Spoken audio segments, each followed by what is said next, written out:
Welcome, everybody, to another edition of the Tougies Take podcast. I am a married man, joined alongside one sin for the win as we get our updated thoughts here on everything in the hockey world. Because, of course, there was a lot.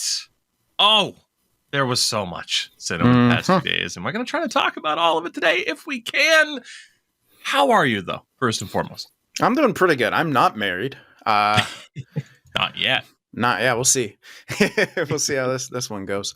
I'm doing pretty good. Got a new franchise mode I just started with the Oilers, which has been fun and funny at the same time. My number one goal in the first year was to try to get McDavid and Draisaitl's production to real levels. I figured out a pretty good thing to make them to get them pretty close. It's been working. So hopefully some people check that out on my YouTube's channel. But yeah, it's basically just double shifting them on the power play, double shifting McDavid on 4-on-4 and 3-on-3.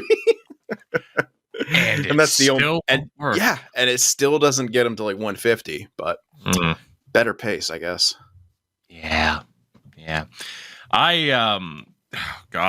only been a few days since I've done anything streaming or YouTube wise, and now it's such a foreign concept to me at this stage. Especially playing NHL 24 is an incredibly foreign concept.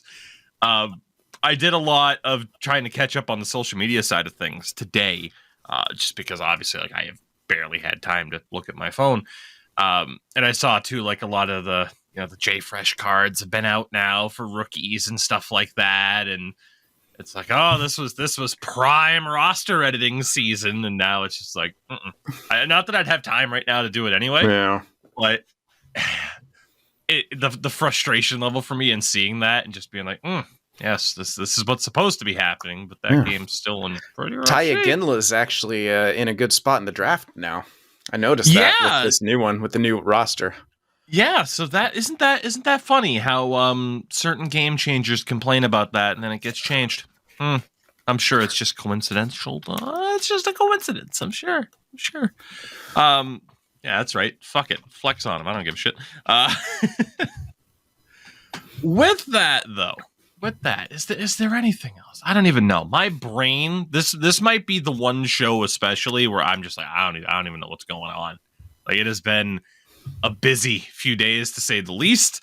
We started recording this show about 15 minutes late or if not longer, because I took a nap and overslept. It's been a time.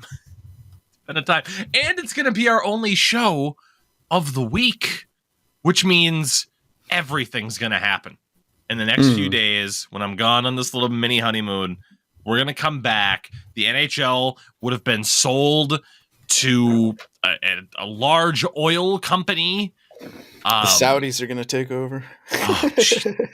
You joke, but it could happen. Oh, man. I'm here for live hockey. That's what I'm here for. I'm here for Liv Tyler. Shout out to the one Liv Tyler reference on a hockey podcast in 2023. Hey, man. Arwen's got it. Ah, goodness. Liv Tyler, star of the Strangers. Saw that movie in theaters. What else? Liv Tyler. What else was she? Tom Hanks. Tom Hanks. Funny guy, Tom Hanks. I cannot be trusted to keep the show on track today. Apparently it's just not going to happen. Well, this is a good opportunity to let you guys know that this podcast is brought to you by Manscaped, your one-stop shop for all your male grooming needs, whether it's north of the border or south of the border. Manscaped has you covered. A great line of new products come out, including the, Lawnmower 5.0. And I haven't gotten my hands on it quite yet, but I'm still using one of the old models. It works great, but could use a little bit more of the light, and that new lawnmower has a bit more of that light. So go check that out, and don't forget to use code Tougie at checkout for 20% off your order, as well as free shipping. You can't go wrong with free shipping. Thank God this isn't a solo show. But yes, indeed, our fine friends at manscaped.com. We love them, and had me looking my best on a wedding day. Imagine that. With that, we do have a couple of viewer questions here to kick things off, especially to see if it can get me back into the mindset of talking about hockey. And we do have two questions here that are hockey related. It's going to be a mostly hockey of the show. The first one is this, and now we talk about these viewer questions before we start recording the show, just because it's like, all right, which ones make sense. And this was one that came up. If you had one NHL draft bust on your team, who would it be? Now, the term draft bust is tough because you have a lot of people where it's like, okay, what's the limit on the term bust? Are we just talking about first overall picks? I don't think that's fair. Top 3, top 5, top 10. Some people say any first rounder is eligible for that distinction. But what came to mind for me, and it's not necessarily that he is a draft bust, but there's been a lot of talk on the show over the years of like Alexis Lafreniere. And while he's done pretty well for the Rangers this year, there was that conversation of like, okay, how would he look had he been on a different team? Which I felt like could kind of lead us towards that, like, okay, that conversation about draft busts, if they had been on a different team surrounded by different people, would it have worked out a little bit better? And that's kind of a question there, too, in regards to the whole draft bust conversation. I mean, there are a lot of people I've seen over the last couple of weeks talking about Slavkovsky and how big of a mistake did Montreal potentially make there, taking him first overall. I think their mistake is in how they chose to try to develop him. That's a really good one, similar to the one I was going to choose. I was going to go with Kaapo Kakko, and it was close between him and Jesse Puljujärvi. But I'm going to go with Kaapo Kakko because, again, there's another case of a team trying to bring someone along way too quickly, especially someone from that European thing. We see it all the time. Europeans takes a bit longer for them to adjust to the NHL game, and New York essentially just threw him in there immediately. I don't think he went back to Europe at all. He might have like in that first year, but I remember him after he was drafted being in the city, and I'm pretty sure he was just on that team from the get-go. And if I'm somehow mistaken, then I'll do the same thing now with Slavkovsky. And the fact that Montreal drafted him first overall, they hyped the kid up so much. They had him like going into the dressing room with like a king's escort, showing him around, like marketing him as the savior of the franchise, essentially. And it was still kind of a reach of a pick. Like, it's not too much of a difference, in some draft years, you could argue that one like 1 through 3 or even to 5, like, yeah, it could kind of go either way. But at the same time, when you have draft class like that with like not a guaranteed number 1, then I don't think you should treat that number 1 draft pick as like this huge savior. And I think they should have put him back to Europe at least for a year, and then after a year, bring him to the AHL and have him there. But it just seems like Montreal continues to try to quick fix things. And they've been doing this for a while. You think back to when they first started, like under Bergevin, and they like they're shit. Okay, we got to try to rebuild. Wait, we made the cup final weirdly in a COVID craziness, and then it went out the window. Then they sucked again, and then it's just they keep going back and forth. And I think that's a really big mistake that some teams make with European prospects, is that they try to bring them along too quickly, expect them to have this immediate impact. And when they don't have an immediate impact, they get put in kind of losing situations. Kaapo Kakko has been in the bottom 6 pretty much his entire existence of the New York Rangers. And that's a hard way for someone to find success who's supposed to be a scorer for your team. And yeah, so I really think, someone like Kaapo Kakko or even Puljujärvi or Slavkovsky would be the one. In the sake of Puljujärvi, I think unfortunately, Edmonton media did not like that guy, like for a variety of reasons. Yes, he, struggled at times, but I think the damage was done after a while. And even putting him with McDavid would have been hard to kind of, fix what was going on there. Because, damn, dude, it didn't, like, Edmonton media hated that he had a personality, like straight up hated it, talking about moose and shit in interviews. And he's funny as shit, man, obviously. And unfortunately, yeah, it's just sad to see how he went, because man, he and Line were considered nearly interchangeable at the draft, which is crazy. You know, I'm looking back through some of these more recent drafts, and obviously, you know, you got to give like a 3 to 5 year buffer, because even Quentin Byfield heading into the season, people are like, oh, bust as a second overall pick. And now Quentin Byfield, 10 points in 11 games so far this year with the LA Kings in his age 21 season. Mm-hmm. Like, you got to give some of these guys time. And it's definitely been a conversation about first overall pick and how the McDavids of the world, the Connor Bedards of the world, it's like they are the exception to the rule. You're not going to have every first overall pick automatically step into a lineup and look be at Jack amazing. Hughes. Yeah, like Jack Hughes, he's now a fucking beast, but people were worried after those first 2 years, and it's like, you know, 100%. Relax, man. He's 18, 19. He's figuring. Not only is he figuring out the NHL game, but he's figuring out life. I think that's something that goes so that we just don't even think about. These are children. They are children. They've just been given hundreds of thousands of dollars, and like that's crazy enough. But then, like, dude, they gotta fucking live by themselves or with a roommate, and they have more freedom than they ever had. They have more money than they've ever had, and they have to figure out how to be a professional athlete while learning how to adult. There's so much in their lives that they've been thrown into, and people forget about that these are humans. I will say, too, in regards to Jack Hughes, just because we don't have too much to add, but boy, howdy, did the podcaster's curse come alive and well over the last few days. He's out week to week now after his incredible start to the season. That's so unfortunate, man. I really wanted him to win, like an Art Ross or something like that, like just go ham. But not likely now with him being out and McDavid coming back. And the Oilers have their own struggles, which we'll get to. Yes, they do. I will say, too, in regards to this, the question, especially, too, because it's like, okay, one NHL draft bust on your team, who would it be? You start thinking of more recent times, and then it gets into the conversation of what defines a draft bust. Because I think a lot of people look back to 2018 and Jesperi Kotkaniemi at 3rd overall, and they'll be like, oh, what a bust. But it's like, that guy's at least a regular NHL player. He's maybe not what you thought you'd get for a 3rd overall pick.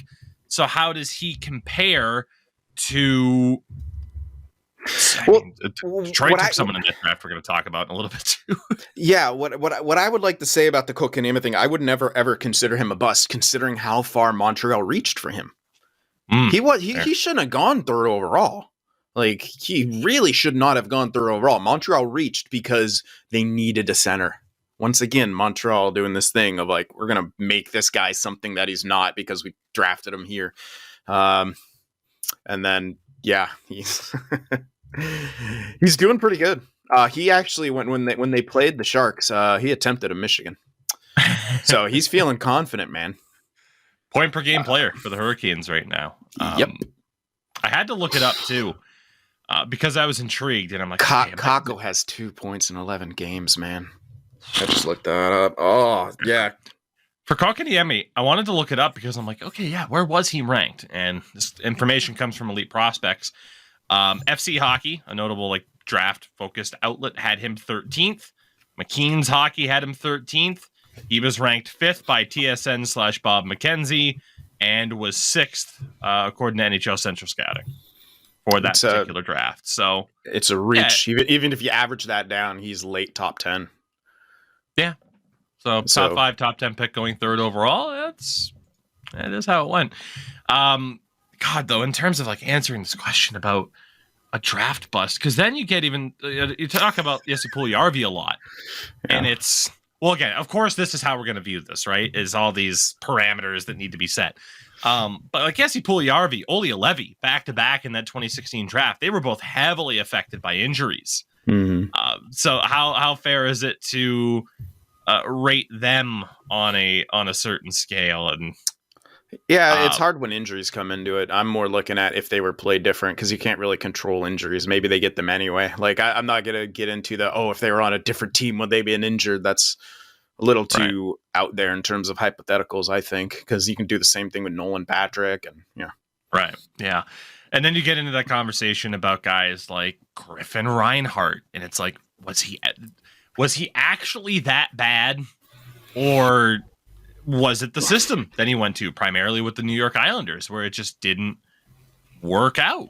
I'm intrigued, and I think that's what I would do. I don't have an exact answer for this, unfortunately, but I would look at those guys that had a top 5, draft position that just did not work out at all, and say, well, where's the harm in, a team like the Bruins or the Sharks being like, this guy? I mean, shit, Griffin Reinhart might be able to make the Sharks right now.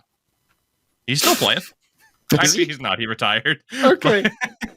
Hey, doesn't matter if you're retired. Lace him up, motherfucker. We have Jacob McDonald playing wing for us.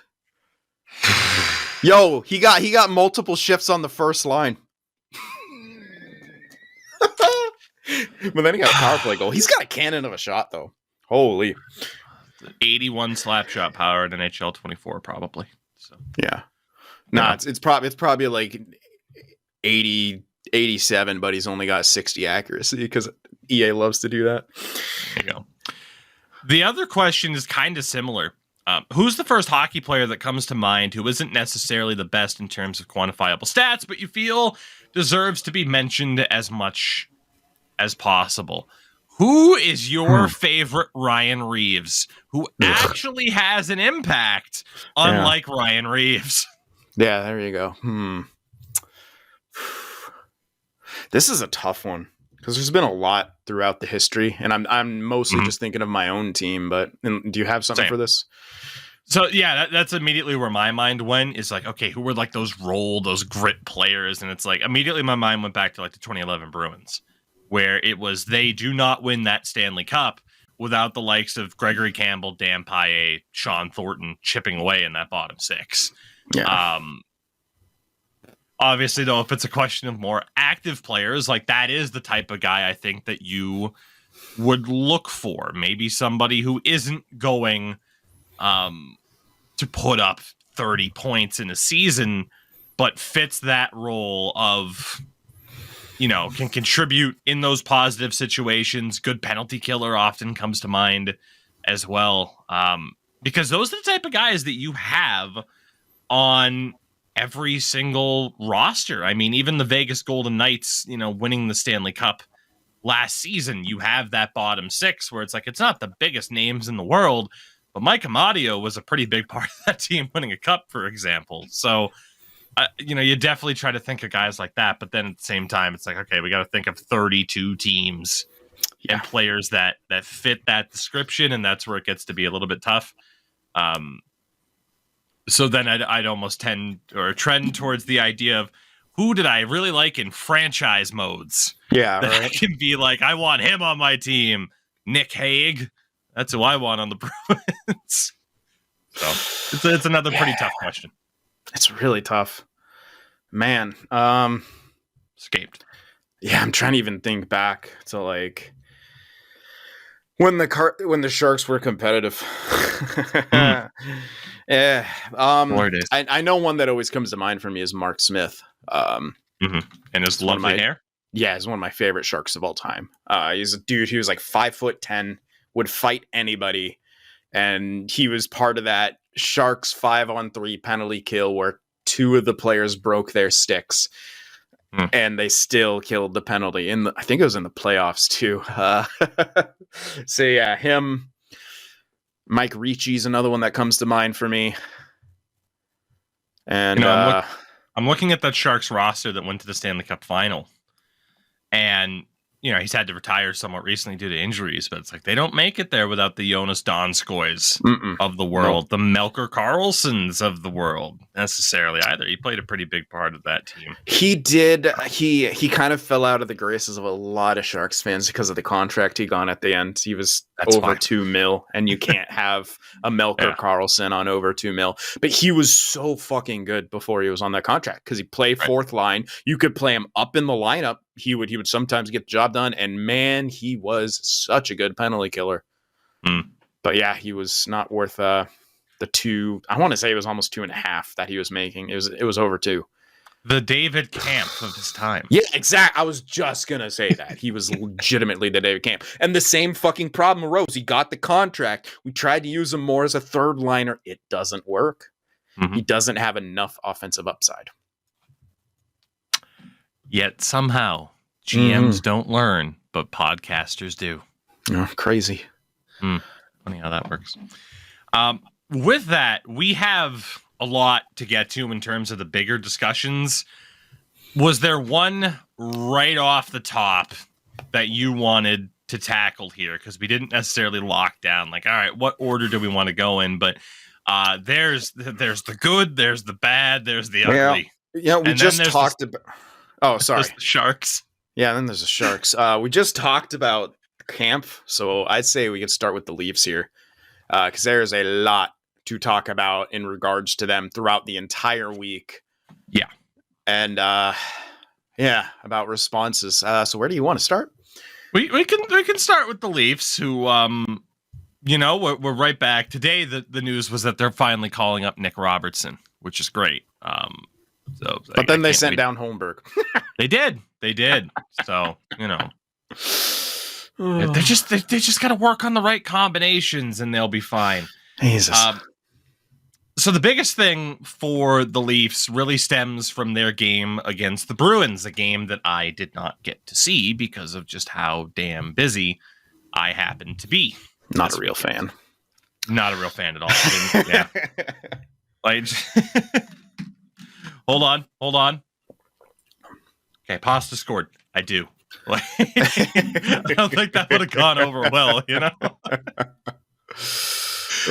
So the big incident from that game involved, of course, Brad Marchand, and what I will label at the moment an incident with Leafs defender Timothy Liljegren.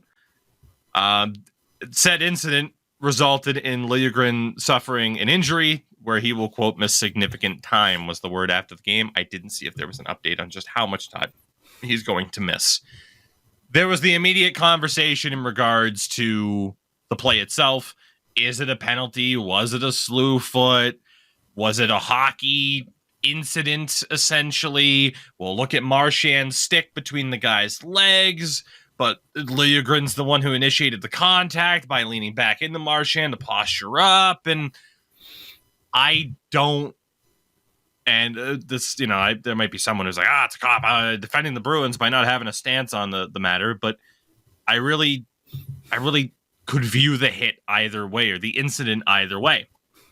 I could view it as a hockey play. I could view it as a dirty play, and I don't blame people for not giving Brad Marchand the benefit of the doubt. At the end of the day, that's his own fault that he doesn't get the benefit of the doubt in a situation like this.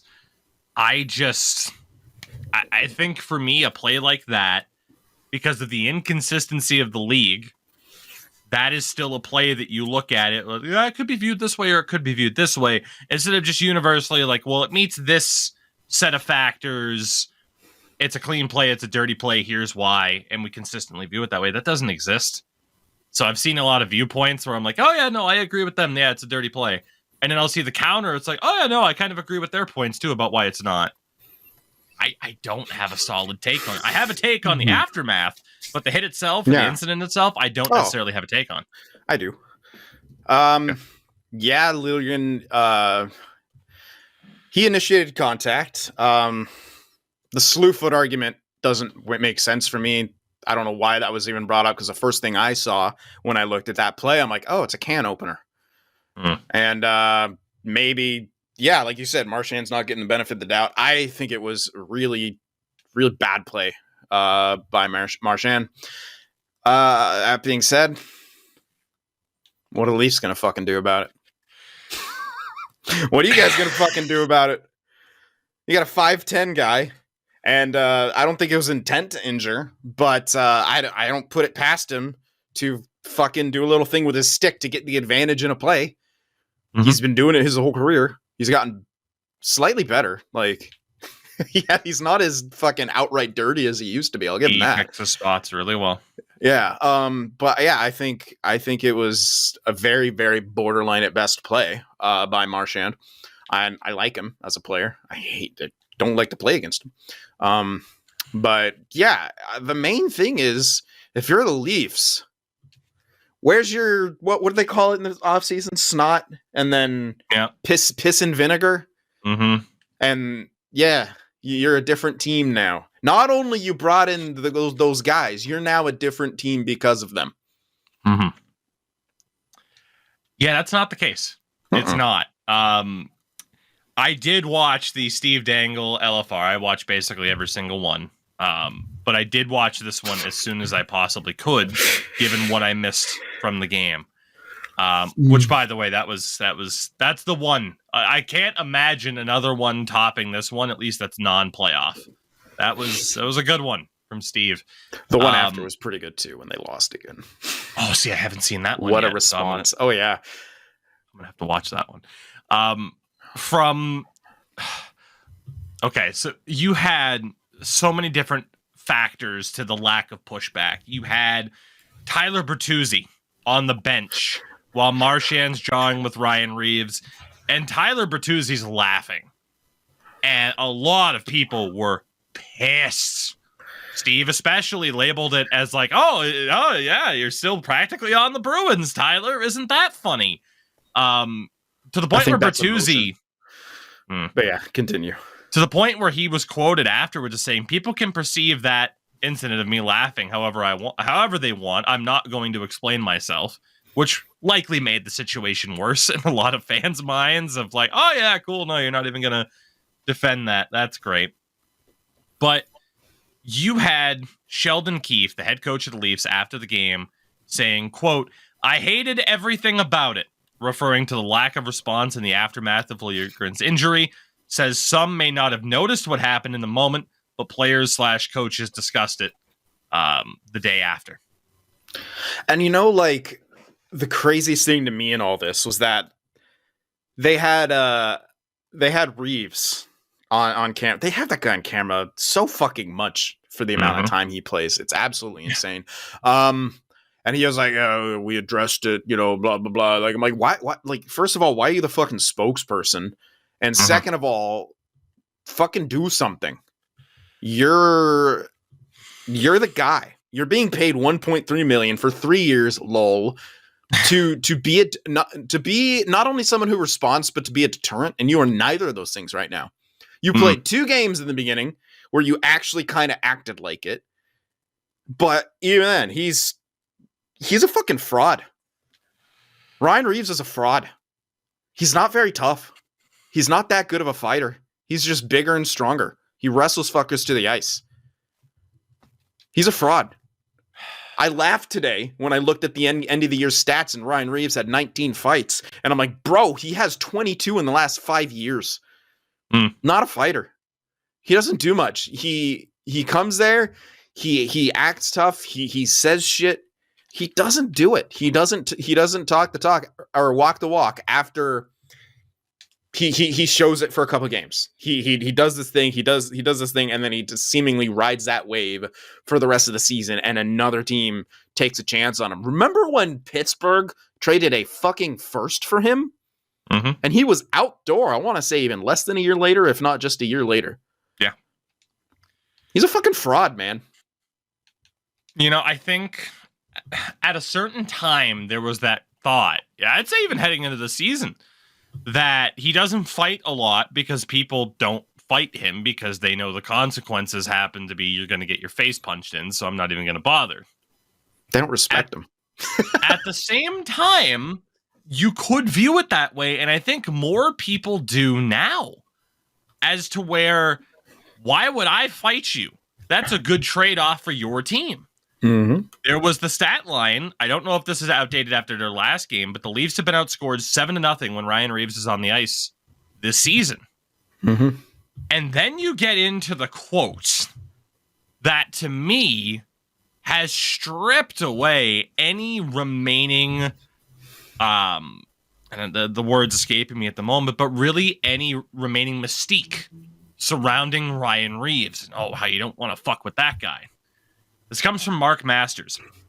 Ryan Reeves' message to Brad Marchand after Timothy Liljegren injury. Quote, first of all, get away from the bench. Second of all, I guess he was lucky I wasn't out on the ice with them. Yeah, unfortunately, they had last chance, so I didn't get any shifts against him. Bullshit. He had 3 shifts with 63 on the ice after that incident. This was tracked. This is tracked. He literally did the, oh yeah, you're lucky I'm not there thing. Like, go out there and grab Frederick. He'll go. Right. Like, that's supposed to be the thing for enforcers, right? Like, okay, you fuck with Wayne Gretzky, you have to deal with Marty McSorley. You know, Wayne's not going to be the one to fight you. So even if you can't get your hands on Brad, isn't it supposed to be, as a tough guy, that you go and fight their tough guy and then beat the shit out of their tough guy so that Brad Marchand has to go, oh shit, sorry, Trent, that you got your face punched in because of my bullshit. Won't do it again. Where was that? That didn't exist. Yeah. But that's what Reeves is there for. And here's what I love about the last holdouts of Leaf fans who are trying to justify Ryan Reeves' presence on that team. Well, he shouldn't. I'm just like, go out there, get a fucking instigator and beat someone's face and get kicked out of the game. Who the fuck cares? And they're like, well, you don't want to do that because it's, at that point you can still come back and win it at the game. Motherfucker, it's a long season. Mm-hmm. I, for one, in the beginning of a season, would want to just throw away a game if it meant that you make sure no one fucks with you. That is the sole purpose for Reeves being on that team. Mm-hmm. I don't care if it's a division rival. I don't care if it's someone you think you'll be battling for a playoff spot with. Throw away a game to send a message. Why the hell not? And even if you do, even if Reeves gets kicked out and like, it's not a big loss. Kill a fucking penalty. Who cares? What happened to the power kill of Toronto? Yeah, right. But no, Sin. He's going to be he's important. He's an integral part to any comeback efforts in a game. He can't get kicked out. He's too valuable playing 7 minutes a night. Yeah, something like that. A lot of people are like dunking on Leafs fans, like, oh, overreaction. I don't think they're overreacting. Like you said, the whole narrative surrounding this team was a renewed sense of grit with the Bertuzzi's, the Domies. Not that Max Domi is Ty Domi, but he does have some of that grit and snarl to his game at times. He loved. I don't say this as a way to disparage the guy. He likes to run his mouth on the ice. He's one of those types. He likes to punch before the other person's gloves are off, too. Yeah. And where is that grit? Where is that snarl? Where is that bite? Where is that snot, as they say? Like, it hasn't been there. And like you said, you do that at this time to sow the seeds come playoff time that, here comes a team that we can push around. Yeah. Because in the playoffs, that is how it is viewed, is that we are going to be able to push you around. And that's what the Florida Panthers did to them. That's what Tampa did at times, too. At least I know they lost the series, but you remember when Stamkos lit up Matthews? He just decided to fight him, even though Matthews didn't really want to fight. He knew they weren't going to give him an instigator because there was already a penalty coming on the play. And he's just like, fuck it. I'll take this guy off the ice, too. And... they're like, we're going to get away with it. No one's going to do anything. No one's coming after Stamkos. Even if Reeves is on the team in the playoffs, you don't think he's going to be in the press box for 3/4 of the fucking games? You're kidding yourself. The Leafs are going to add at the deadline, and he's going to sit. So, yeah, literally right now is the time where it's like, all right, Ryan, make your impact on changing the narrative of who the Toronto Maple Leafs are, what our play style is. And instead... he's been more focused upon for camera shots of him sitting on the bench and him giving the, you better not meet me on the playground, Brad. After school, Brad. You don't want to be there. You don't want to know what I do to you, Brad. Like, he did the same thing about Radko Gudas. Yeah, he's like, like right when he got to the team, Radko Gudas wouldn't have gotten away with that shit. I think that guy just yelled. Marchand can open to one of your young defensemen who now has a high ankle sprain and is out probably for weeks. And you did nothing besides yap at him from the bench. You got clowned. Ryan Reeves has gotten clowned by Corey Perry and Brad Marchand now. Absolutely clowned. But don't fight him, though. He'll punch your face in. Yeah. Fucking hell, man. It's absolutely insane. I need some form of clarity to this whole Ryan Reeves situation because it's already fucking exhausting. Like you said, the amount of camera time. He has gotten more camera time for a fourth liner than any other fourth liner. Dude, he's gotten more camera time as a fourth liner than some people's first liners. Yeah. There needs to be some sort of development to this. I do not want to talk about the lack of action from Ryan Reeves. Yeah, he's taking away attention from the Stars. Oh my god. Those Stars are doing just fine. They account for an insane amount of goals for that team. They're getting no depth scoring. Guess why? Like, Treliving signings. Think about the offseason they had. Think about how, like, a lot of fans were like, yeah, fuck Dubas. Obviously didn't get the job done. Treliving signed Bertuzzi. It's been a disaster. Domi. Been kind of a disaster. Klingberg has been a horrible disaster. Reeves. Completely non-existent. His best signings is probably Sharks legend Noah Gregor. Oh god. Yeah, it's not John Klingberg. It's not. No. Like, Klingberg's atrocious. And then, like, you knew he was gonna be. I don't understand the signing. You know, again, I will cite Jay Fresh and the information that he puts together and puts out there. It's not the end all be all. Eye test, blah blah blah. John Klingberg statistically is already worse defensively this season than he was last, and he was already dreadful. And he was on Anaheim last year. Right. The dead last Anaheim Ducks, and he is playing worse defense on the Maple Leafs, playing alongside, at last note, Mark Giordano.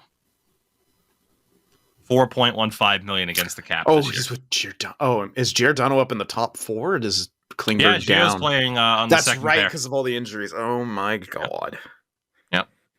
And I genuinely feel bad for Leafs fans at this point. Like, it was like, hey, this is going to be different this year, and I feel bad for the fans, but I don't feel bad for the organization whatsoever. Correct. Because they let Dubas go because he dared to think about trading one of the core four. Mm-hmm. Now, granted, yeah, they're kicking ass and yeah, they're earning their paychecks. But I trust what Dubas would have done with all that cap space than I trust what Treliving. I mean, Treliving had like, do you want 20? Nah, it was like 10 mil. No, because it was like 10 mil. And he used it more than that, had to be, because he got Klingberg. He's on 4 point something. Bertuzzi 5.5. Domi on whatever. I forget now. 1/3. So looking at his signings since taking over as Leafs GM on May 31st. And I'll look at the ones that have over $1 million cap hit. You have David Kampf making 2.4. Oh my God, that was him too. Yep. For 4 years. Yes. 3 years of Ryan Reeves at 1.35. 1 year of John Klingberg at 4.15. 1 year of Max Domi at $3 million even. 1 year of Bertuzzi at 5.5. 1 year of Ilya Samsonov at 3.55. Obviously it hasn't kicked in yet, but the Matthews extension, which do you recall what the Matthews extension becomes starting next season? 13.25? Correct. Yeah, Austin Matthews is getting a raise from the 13.25 up from 11.64. So a $1.6 million raise in a bit of spare change. Oh, he is, but the problem is they're already having trouble getting proper roster construction, and now you just lost an extra $1.5 million to work with. Would John Klingberg be willing to take 2.5? Well, if he's not, you're in big trouble now. Yeah. So I would have preferred Hyman over Bertuzzi, just because of the fit. Yeah, I wish Bertuzzi stayed in Boston. He was so much better of a fit right there. Because he wishes he was still there too. Yeah. Oh, absolutely. That whole laughing thing, I'm going to go back to that because I didn't get a chance to chime in. I think people are overreacting to it. I think he's laughing at Marchand.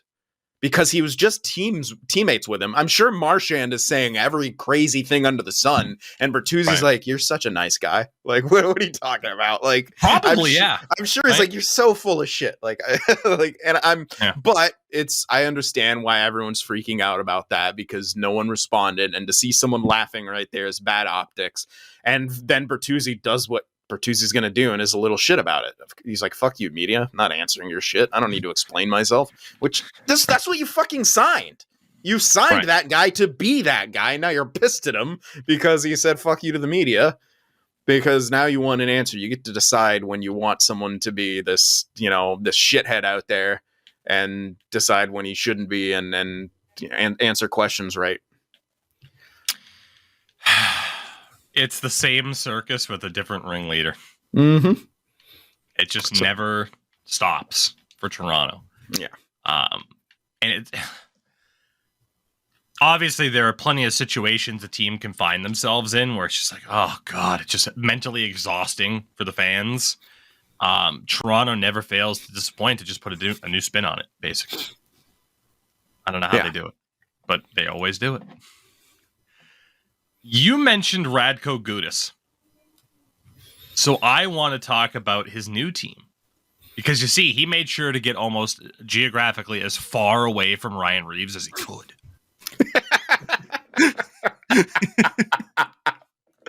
Oh, fuck. That was great. That was brilliant. Thank you. He is now a member of the Anaheim Ducks. The red hot Anaheim Ducks, who completed 7-4-0 Anaheim Ducks, who completed a big come from behind victory against the Vegas Golden Knights to hand them their first regulation loss of the season, similarly to how they handed the Bruins their first loss of the season. Handed me a fantasy tie instead of a win, you fucks. I really needed that win for the Vegas goalie. Well, hey, you can't win them all, as they say. The Ducks have just been so good. And here's the thing, right? I thought that was a team last year that shouldn't have been as bad as they were. They were a bad team. They shouldn't have been dead last in the league. Bad. So it's not surprising to me to see them kind of take this step forward to be 7-4-0 and not bad and competitive. What wasn't expected, I would say, is the performance of these two players in particular. First and foremost, Mason McTavish, 13 points in 11 games. A real complete effort, essentially, from him. He has taken a massive step forward in his development and is looking like the guy that they were hoping they would get when they drafted him in the first round. He has been awesome so far. Absolutely awesome.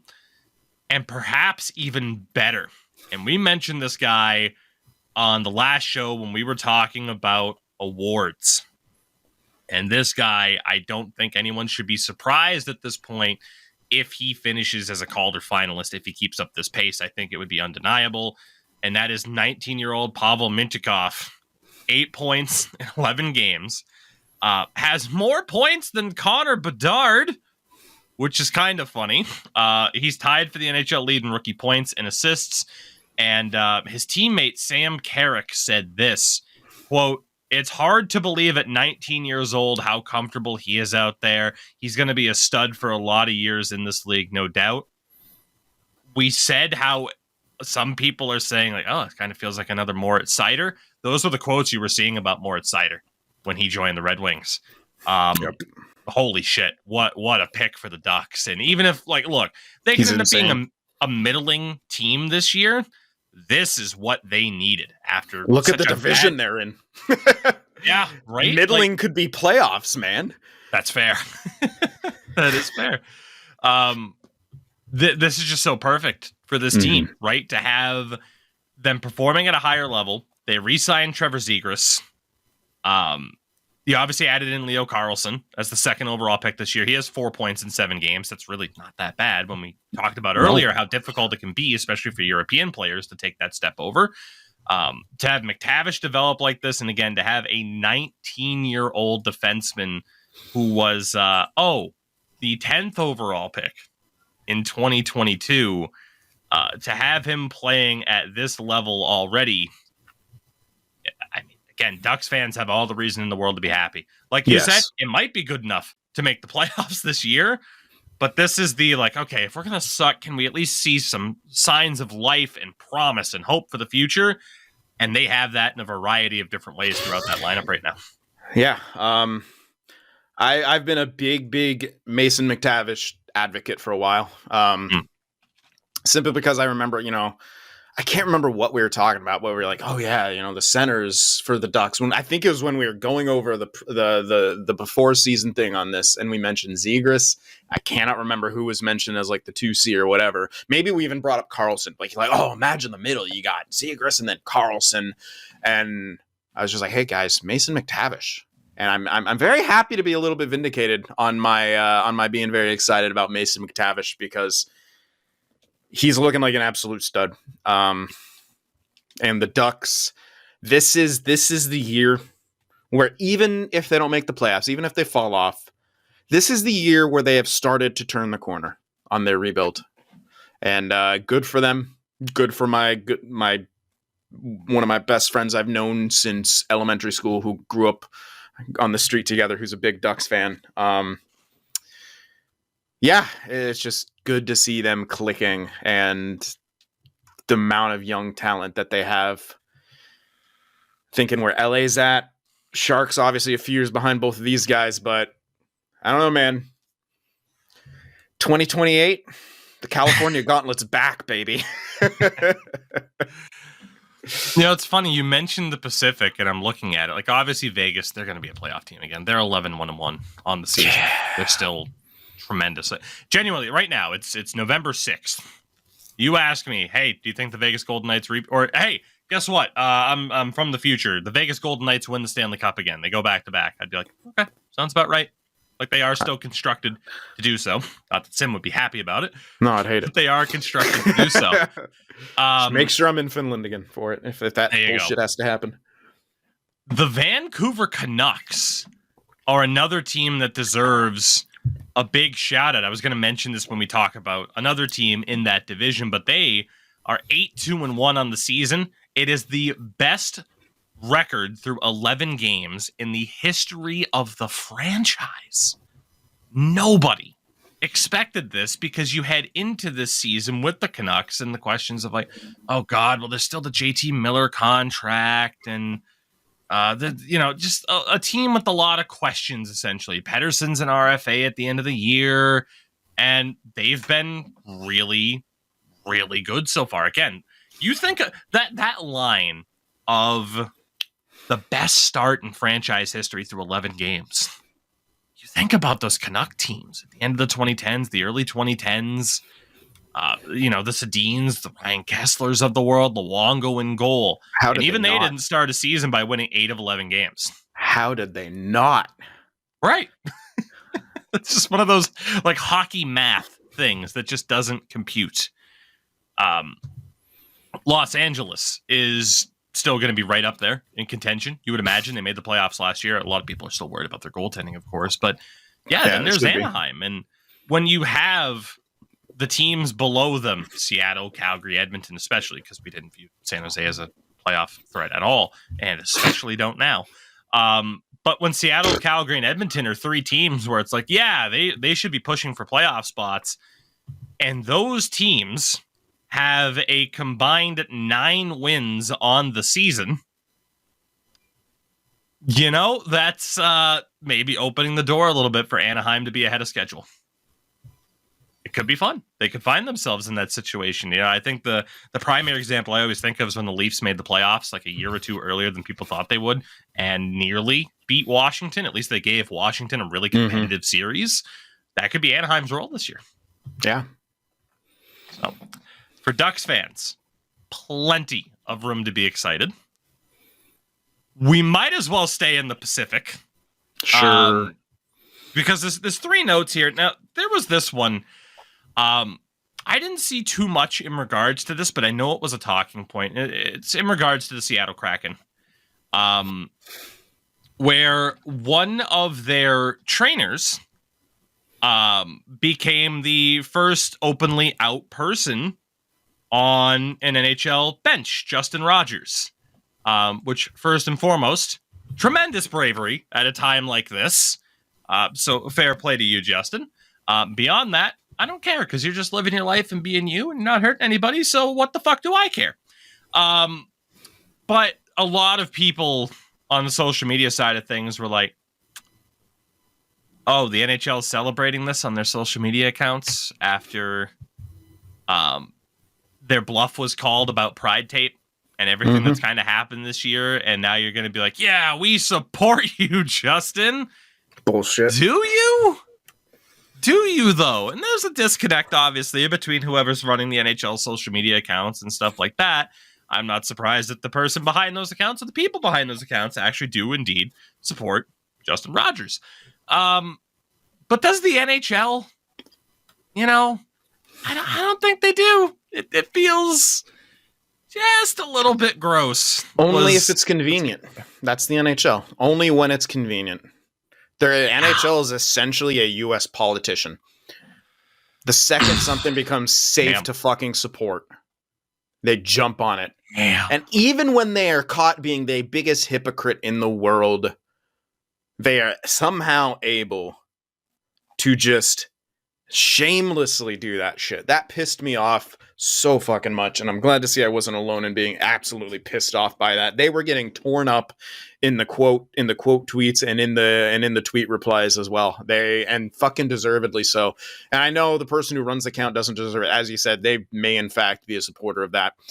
But it's the NHL brand at the end of the day. And the NHL brand canceled every single special interest night because 7 players decided not to wear a prize jersey. They canceled every single night. And then they went a step further and made it about the LGBTQ community by saying you can't wear pride tape anywhere. Travis Dermott said, fuck you, I do what I want, even on my league minimum. This is a bigger cause than essentially the possibility of my career being derailed and me being blackballed. And the NHL, as the cowards they are, rescinded the ban, didn't follow through because they knew what would happen. And so them trying to come back here and be like, fucking, oh yeah, this is so great. Go fuck yourselves. Like, go fuck yourselves. Yeah. That's the biggest takeaway. I think you nailed it, right? It's okay. What are what are the benefits to us, the league, to talk about this? Oh, okay. People are happy about this. Yeah, you. Oh, people aren't happy about this. Oh, I can't even do with that. Like you said, they're apolitical in the worst kind of way, where they're not actually apolitical. They just pretend to be, based off of whether or not it is convenient to them. Like you mentioned, it's that idea of, if someone's just like, hey, look, I'm not talking about any of this stuff. I'm right in the middle because I don't want to get into the divisive conversations. Sure. Like you said, no, they're also full of shit. Those people like that are also full of shit. That means you're complicit when atrocities fucking happen. I don't care. Oh, I'm apolitical. I don't have a stance on this, or this. I'm not even going to say certain things, but yeah. Yeah. Honestly, I was kind of hoping that would be the response there. I kind of led you into that one, but thank you.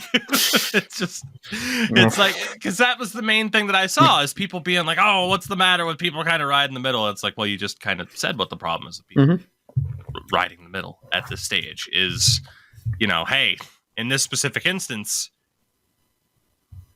Yeah. But how's Ivan Provorov doing right now? Is he okay? I don't give Making a fuck. millions of dollars? I think he's okay. But what about the fans who are just like, yes, you showed me who you actually are, and that type of thing. It's just the continued nonsense surrounding the NHL. But we had to mention that too. And like I said, there's a lot to talk about. It just coincidentally ended up in the Pacific Division, where it's like, okay, some topics are fun topics, others aren't. I just realized so much happened in the Pacific. I guess we could stay there. We got a couple more teams that have some big things going on. Yeah, well, we'll kind of go then in order of Best current last standings. There you go. Thank you. The Calgary Flames, as well as the Edmonton Oilers. Alberta is burning, essentially. Again, between these two teams. They are both tragic at this stage. The Oilers, there's not much new to the tragedy aside from you're adding in pictures of like Leon Draisaitl on the bench looking goddamn miserable to really sum up like, so how'd tonight's Oilers game go? And it's just Draisaitl being like, I could be anywhere else but here and happier. Yeah. The Calgary Flames, though. Obviously, there's continued talk about, hey, are they going to kind of blow it up here? We talked about the litany of UFAs that they have, especially the big three on defense of Hanifin, Tanev, and Zadorov, and Elliot Friedman is mentioned. He said, quote, I think they are calling around engaging the market. I could see teams like Toronto, Edmonton, and Vancouver showing interest in those players, which to me is just like, hey, Canada, talk about this. No disrespect, Elliot. In terms of the players themselves, Jonathan Huberdeau the other night wasn't even on the ice for the last minute of the game as a $10 million player. He was just on the bench as coaching elected to go elsewhere, which shows how rough of a time he is still having in Calgary, despite the fact that Sutter's no longer there as the coach. And then there was the big thing surrounding the Calgary Flames. Remember, and here's why we bring things up in certain orders. Remember when I talked about the podcaster's curse a little bit ago in regards to Jack Hughes? Mm-hmm. Last week, we talked about, as did a lot of people, the idea that the NHL Department of Player Safety was finding consistency at the start of the year. Oh.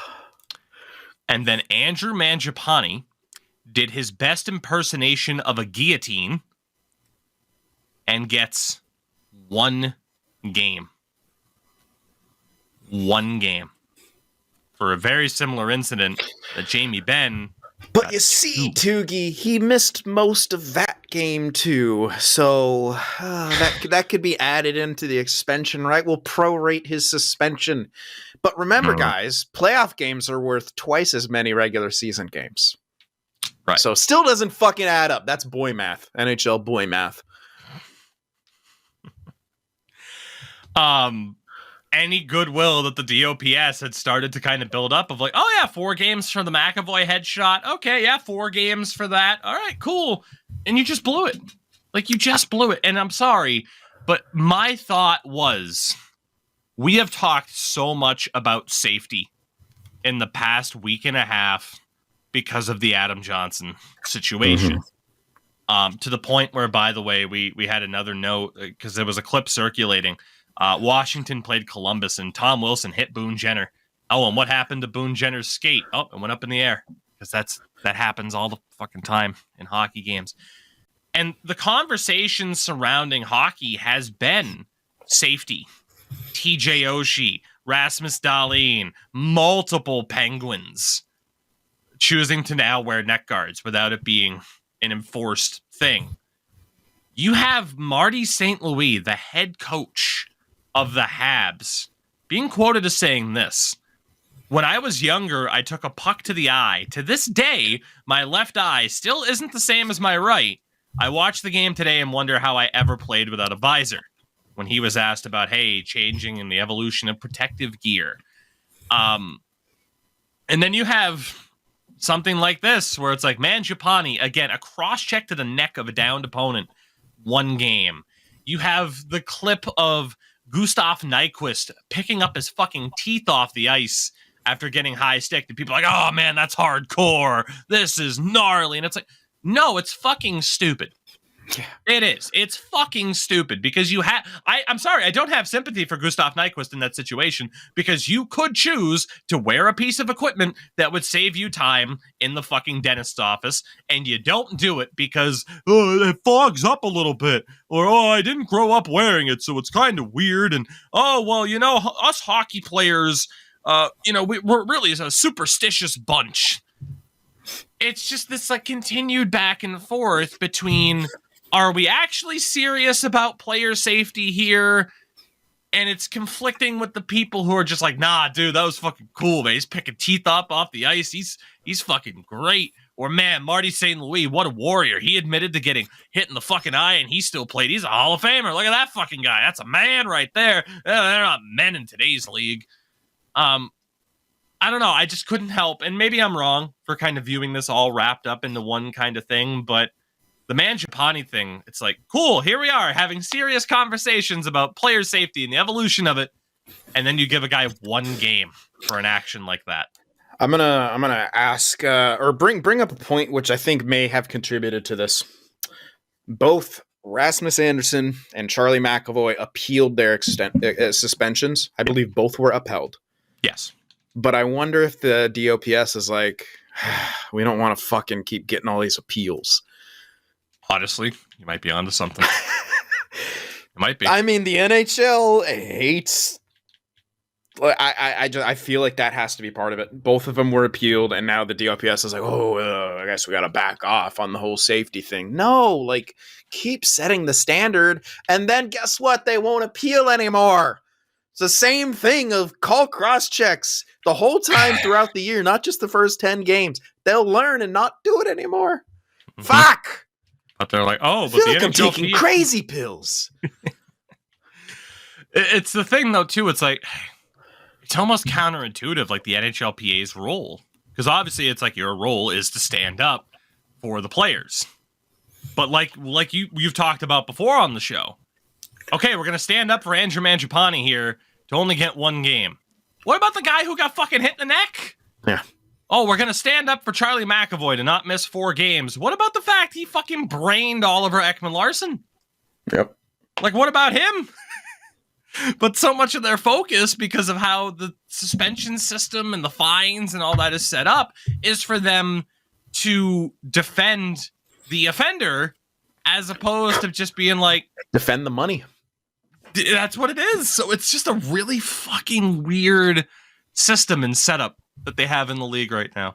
And it seems so counterintuitive on so many different fronts. I don't know, but yeah, we jinxed the NHL DOPS in terms of we praised them, I think, for the first time in the history of this show, and they immediately said, "Oh yeah, watch this space."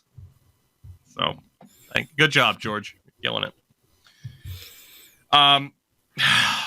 Goodness. Well, you know what? We gotta save that last Pacific Division team for last, right? At this point.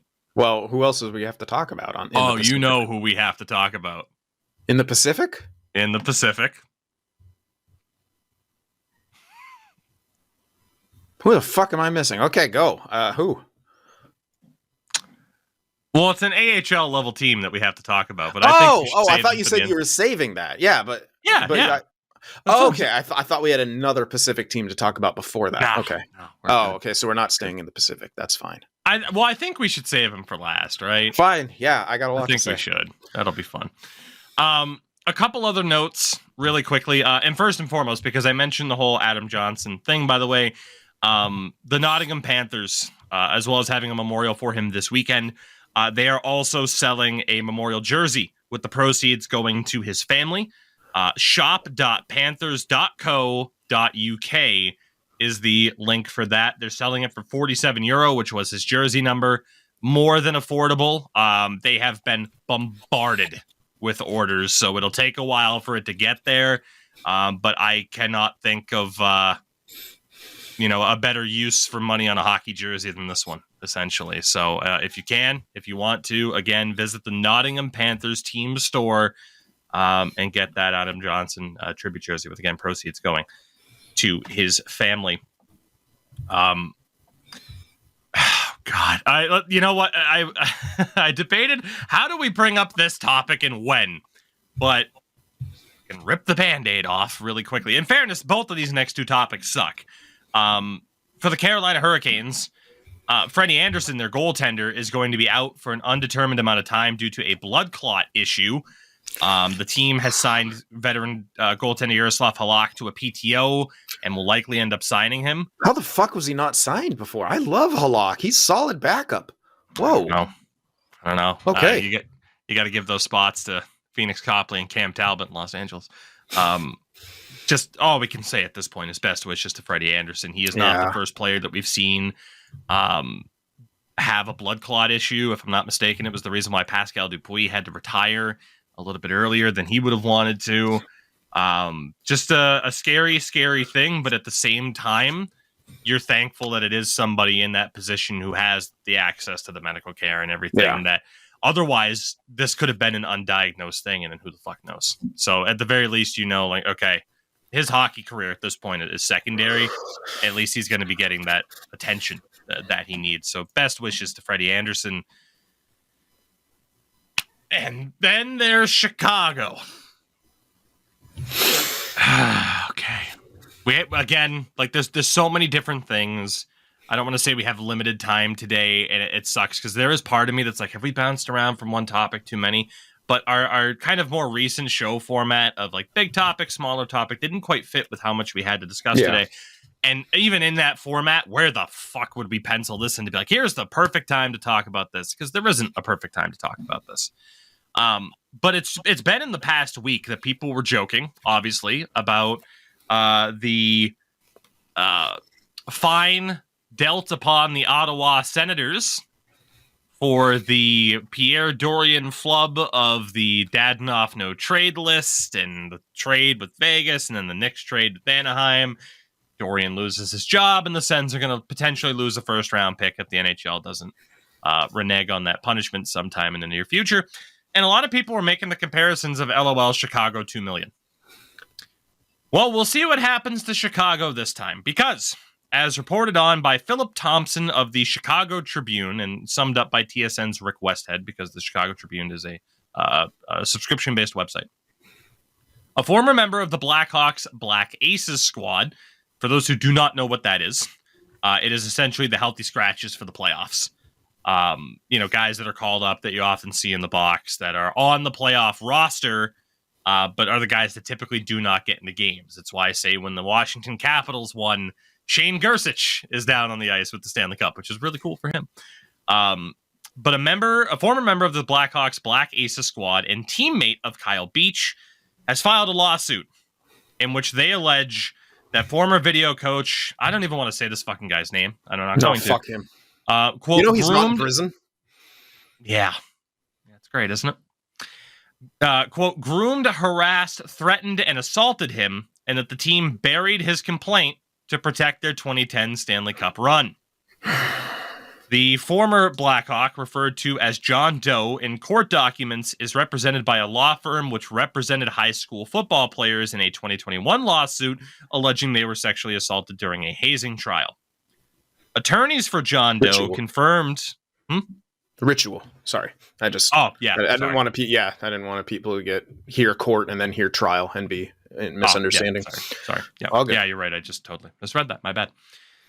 Attorneys for John Doe confirmed to the Chicago Tribune that their client is a player referred to as Black Ace 1 in a report by the law firm Jenner and Block that detailed the findings of an investigation into Kyle Beach's allegations of sexual assault and a cover-up by the team. So this is the same player that corroborated all of this 2 years ago when this story broke. It's not someone who was a complete unknown in the situation and has just stepped out of the woodwork. They were always known to have been involved in this situation. And it continues, quote, Black Ace 1 has been considering a lawsuit against Chicago for nearly 2 years, if not longer. Rick Westhead added, in February 2022, I reported that Black Ace 1, the former skills coach Paul Vincent, and one-time Miami of Ohio University hockey player, had hired a lawyer to explore litigation against the NHL team. So again, this is not someone, because anytime something like this happens, someone shows up, it's like, oh, well, where were they when this happened? And we saw that with Kyle Beach. Oh, why'd you wait 10 years and all this shit? But this is, those people are fucking horrific. This is someone who from day one that we heard about this story was involved in this story. From day one since we heard about this story, even before we knew Kyle Beach's name, this person was also involved in this story, exploring the options. And at the same time, neither of us can put ourselves into this person's shoes. especially in terms of like, well, do I just try to let this go? What do I do? And the fear of it has to be that much more amplified. I wanted to add this from Robert Malloy, who most would know as the community manager at SDPN and the caption guru for Steve Dangle's personal YouTube channel. Adding this, quote, we always knew there was another victim. It was in the report. The difference now is that they are suing the Blackhawks. This is not the same person as Kyle Beach, and we may never know the victim's name, and that is okay. And you should not go looking for it. Because when the Kyle Beach thing happened, he wasn't named. But people did enough digging on the minute details that were added about who it could possibly be, and it led to the point where Kyle Beach was like, fuck it. People already know. I'm going to go out there and take that extra step.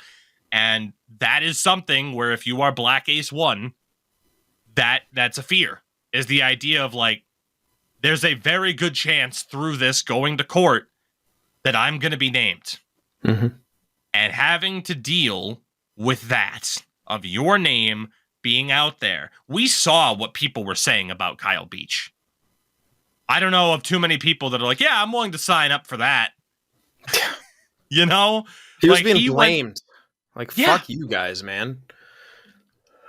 So, it's also worth noting, quote, the suit, which accuses the Hawks of showing, quote, utter indifference and or conscious disregard for the safety of its employees, including John Doe, names the team as the sole defendant, with a jury trial being sought in this situation.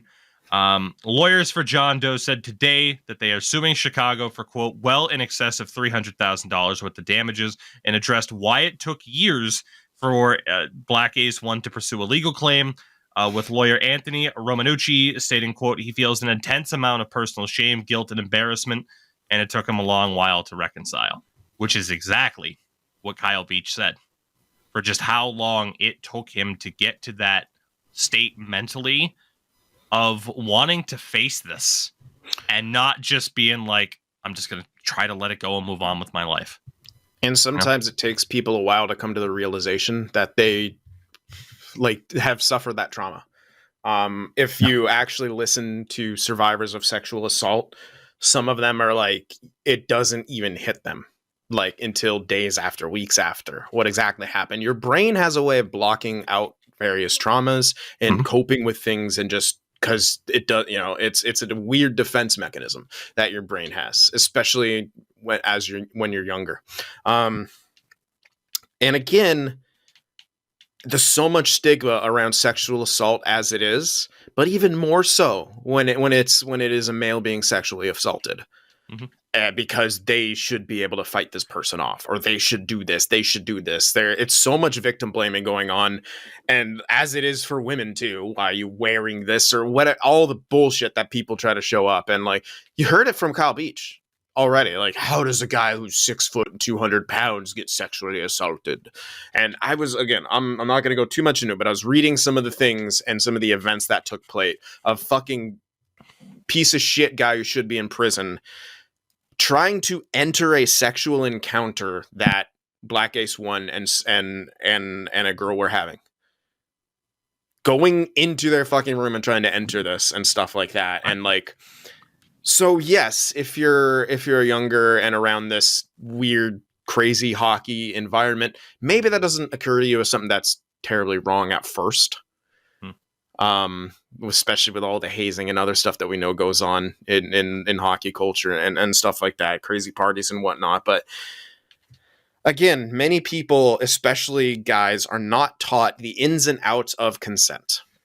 And that is very important. Not only so you're not a piece of shit, but that another piece of shit isn't, allowed to assert their dominance in whether it's physically or from a power structure standpoint to take advantage of you. And fuck the Blackhawks, man. Just fuck that whole organization. I don't care how many people were fired. I don't care. That's not a punishment. They fucking should be. I don't know why people are acting like, well, hey, we had to fire everyone. Fucking yeah. Yeah. That's not a punishment. That's what you should fucking do when they cover up something illegal, a sexual assault, something that changed people's fucking lives forever. Not only that, gave a glowing endorsement for this piece of shit to go, and then he assaulted kids. Yep. Good fucking job, Chicago. You're killing it, sweetie. Hey, they won a cup. They should, that should be taken away. I don't care. Name striked off the cup. Why? Why should they get to keep that? They buried sexual assault so they could do that. Right. I mean, like you said, the whole idea of like, oh, well, John Quinville, Stan Bowman and company, these guys lost their jobs. That should have been a separate thing from the punishments. That's not a part of the punishments. That's the natural order of what should have happened. Chicago should have said, oh yeah, Stan Bowman's gone, and we will accept any further punishment from here. The Florida Panthers, yeah, no, Joel Quinville's gone.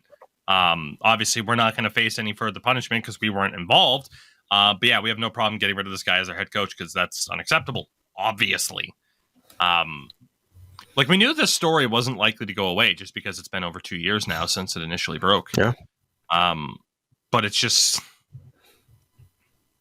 the fact, again, that people were just talking about this because of the Sens punishment being harsher than what the Hawks faced 2 years ago. Absolutely. So much harsher considering Chicago. Pretty much, I can't remember exactly what their season ticket sales were 48 hours after the draft lottery, but it was at least 5 times the fine amount. I want to say it was 4 or 5 times the fine amount. That's a fucking joke. I have it right here. This is from May 9th of this year from CBSSports.com. An article by, and excuse me if I mispronounce this, by Austin Nivison. Hawks sell 2.5 million worth of season tickets after winning the draft lottery for the right to select Connor Bedard. 2.5 million worth of season tickets. Again, a reminder, the fine was $2 million. I thought it was higher. Yeah. Anyway, it's erased in a Well, day. it is by now. That was just... Yeah. Oh, that was just one day. Oh. Yeah, imagine what they had in the summer heading into the beginning of the season. When they were putting that kid's face fucking everywhere. Oh, yeah. Yeah. Yeah. Again, it's just... And the problem is now, what's the NHL going to do about it from here? Nothing. You can't possibly... Like, Chicago will be able to raise a fuss if you try to fine them more than what you already did.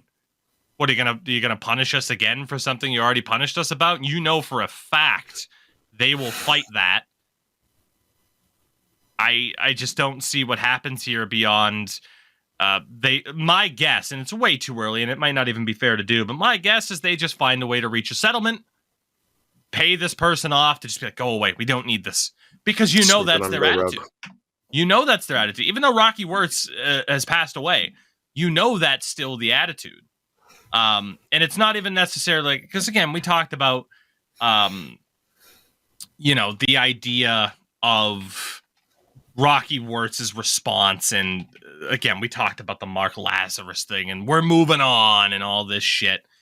And we talked about him talking to his 40-year-old son, Danny, 50-year-old son, Danny, like he was a 12-year-old, basically telling him, sit down, shut up, the adults are talking. I don't know, like, again, the idea of like, well, Danny Wirtz, is he a better person than his dad? Maybe. But just the way things operate within the league, I can't imagine a situation where every other owner is like, you already fined them, and if that was me in this situation, I would not accept this. So I can almost guarantee there will be a situation where there will not be major repercussions depending the outcome of this lawsuit, and Gary Bettman will again step into his role as heat shield of the owners, to not set the precedent of, if you fuck up in a major way, that, we can dish out as much punishment as you want. I couldn't help but think, I would. This might make me a bad person. I'll fess up to it. That's fine. I wish Rocky Wirtz was still alive for this. I do. I want to know, what would Rocky Wirtz, Mr. We're moving on, we're not going to talk about it, what would he say about the fact that his team is currently facing another lawsuit due to a sexual assault cover-up? I'd love to know what he would have said. We'll never I know. wonder if any. Here's my thing. I'm sure you're right that the NHL won't do anything. But what if there's more new information, new proof of cover-ups, new names? You have to. You should punish them again. But yeah, you're right. They have this defense of double jeopardy or what, like essentially Whatever like, their equivalent might be. Yeah. Yeah, you can't punish us again. You already punished us. No, they didn't. Like $2 million fine is so. Like, I think we already did the numbers, and We did. like, yeah, the Blackhawks are like $1 billion organization almost. Mm-hmm. Oh, they are. Yeah. Yeah. I mean, they're one of the richest franchises, and Forbes had an article out about the Wirtz family in 2015. 2015, America's richest family's net worth as of July 1st, 2015, and the Wirtz family was valuated at $4.4 billion. 0.005% of their net worth. I want to say. Now, obviously, this includes much more than just the Hawks and that worth. But you talk about like what that family is worth, what that organization is worth, and just how, dude, a slap on the wrist doesn't even begin to explain the lack of what this was, especially to. I know this was Endo's kind of contribution to this. And again, obviously, we weren't able to have Endo on the show today. It's primarily my fault due to the late start. But Endo kind of made the mention of there's a certain referee, a former referee who loves to run their mouth on Twitter, who I'm also not going to name because he is very much an engagement farmer. He'll say dumb shit to bring attention to it. Who is actively campaigning, of course, for Joel Quenneville to be the new head coach of the Edmonton Oilers. And we've said it since day one. Joel Quenneville will be a coach in the NHL again. He will. Of course he will. Why wouldn't he be? When he's viewed as and that's the thing. Joel Quenneville is a tremendous fucking coach. But who gives a fuck how effective you are at the job? As Sin mentioned, there's no way you didn't fucking know when players are making comments in practice towards Kyle Beach. Oh, it was essentially admitted with they said they had Joe Quenneville when all this was brought up to this whole group of them. Joe Quenneville said, no, we're trying to win here. I'm not talking about that. We can't worry about that. We're trying to win here. Mm-hmm. Fuck Joel Quenneville. Like, how are we even having a conversation? How is the NHL even entertaining the idea of allowing these guys back? Yeah. Right here. Serious fucking league.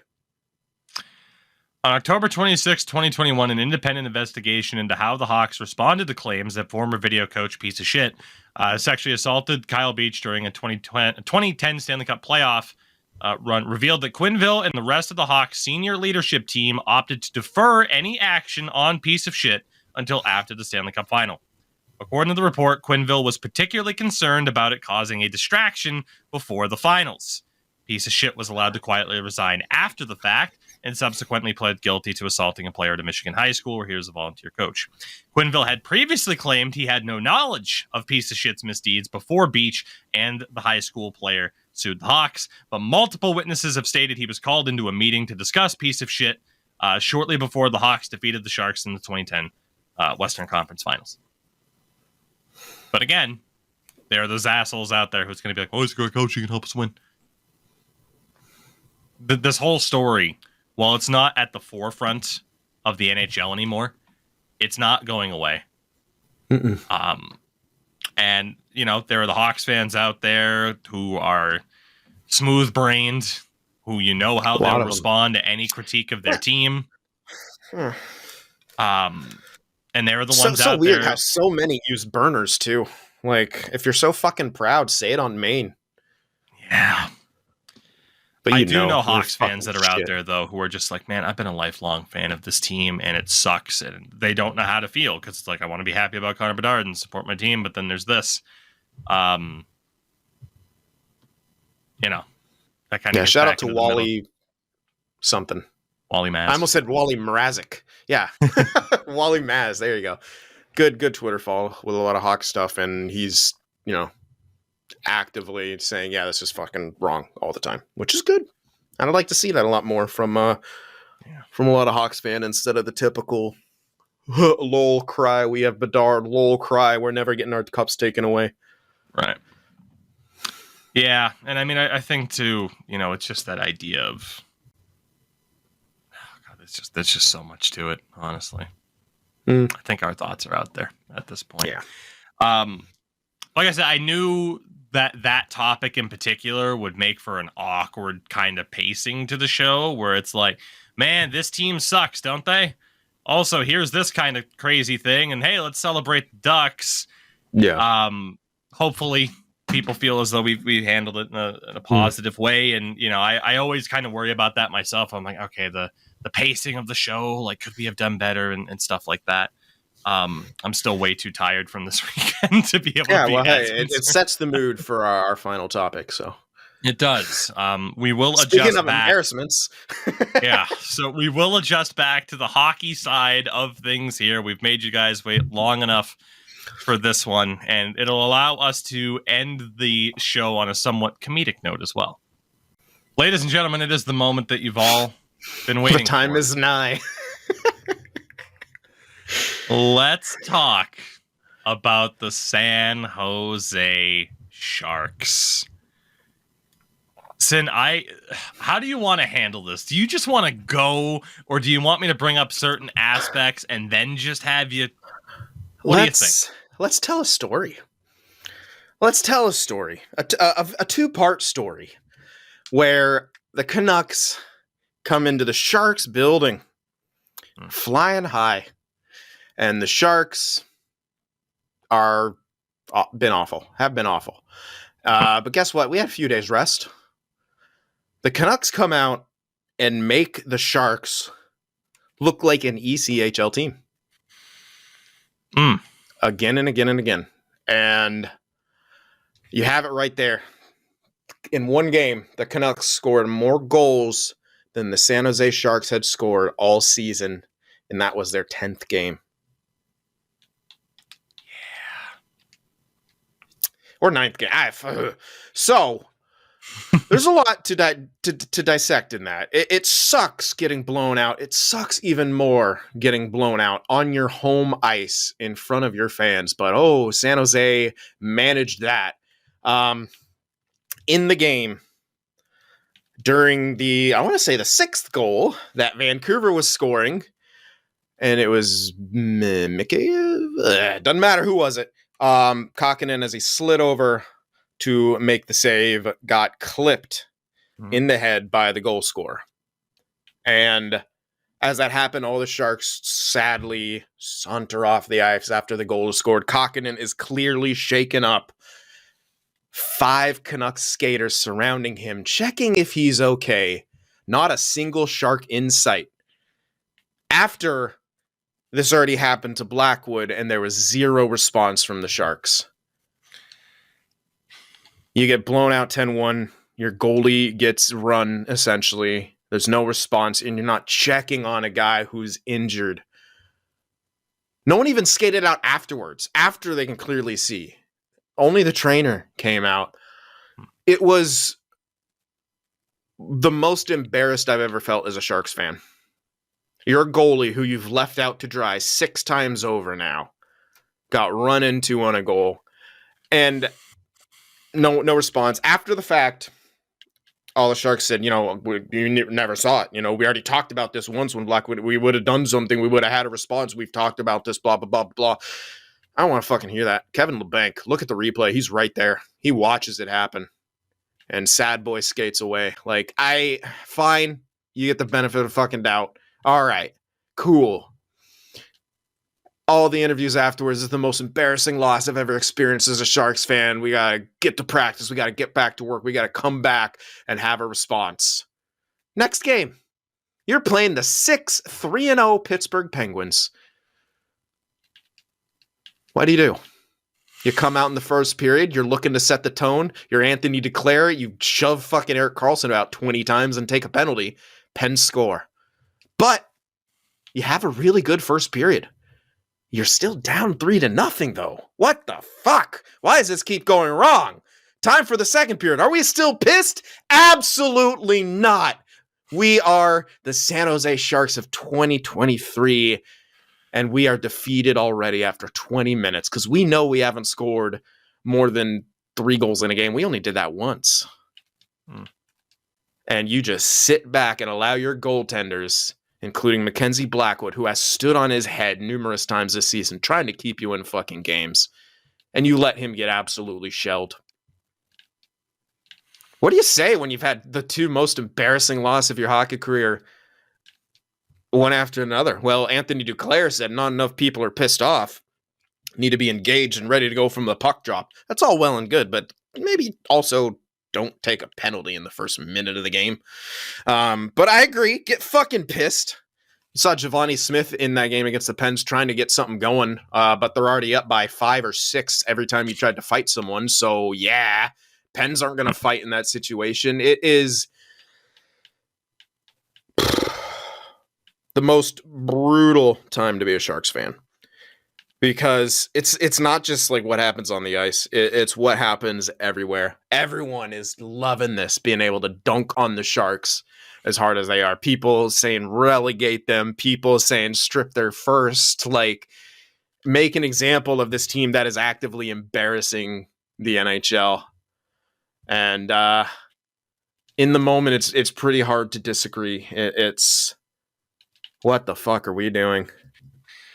And you share your thoughts because I have plenty more to say, but please go. So the Canucks game, I was able to keep an eye on it during a stream. The Penguins game happened on Saturday. So or Friday or Saturday. I forget. Basically I wasn't able to catch it. Busy, obviously. And when I saw the score line, I'm like, is that like a meme from before the game to be like, LOL, wouldn't that be funny if it happened again?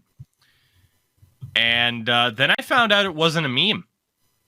And the Sharks became the first team to allow 10 goals in back-to-back games since the Boston Bruins in December of 1965.